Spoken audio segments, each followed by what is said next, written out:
Welcome to the Learning Pines YouTube. We hope this video helps. Begin by confirming your machine meets Flutter prerequisites.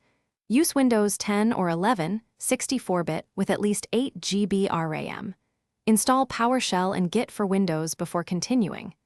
Download the Flutter SDK archive, around 64 GB, and extract to C, /src/Flutter. Install Visual Studio 2019 or 2022 with desktop development and MSVC workloads selected. Optionally, install Android Studio for Android tooling and emulators. Add C, /src/Flutter/bin to your path environment variable for Open PowerShell and run Flutter Doctor to identify missing dependencies and errors. Follow Flutter Doctor's guidance to install missing components and SDKs. Accept Android licenses by running Flutter Doctor Android licenses and agreeing to each prompt.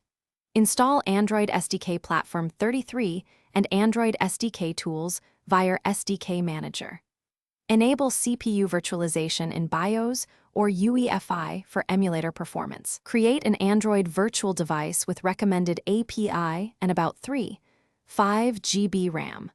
Verify path entries for Java, Android SDK, and Flutter are correctly set. Start a new project by running Flutter Create My App in PowerShell or Terminal. Change directory with cd my app and open the project in VS Code or Android Studio. Switch to the stable channel with Flutter Channel Stable and then run Flutter Upgrade to update. Launch an emulator or connect a device and run Flutter Run to compile and deploy. Use Hot Reload for iterative UI changes during development and use Hot Restart for state resets. Build a release APK using Flutter Build App Release for Android distribution and Flutter Build App Bundle when required. Thanks for watching.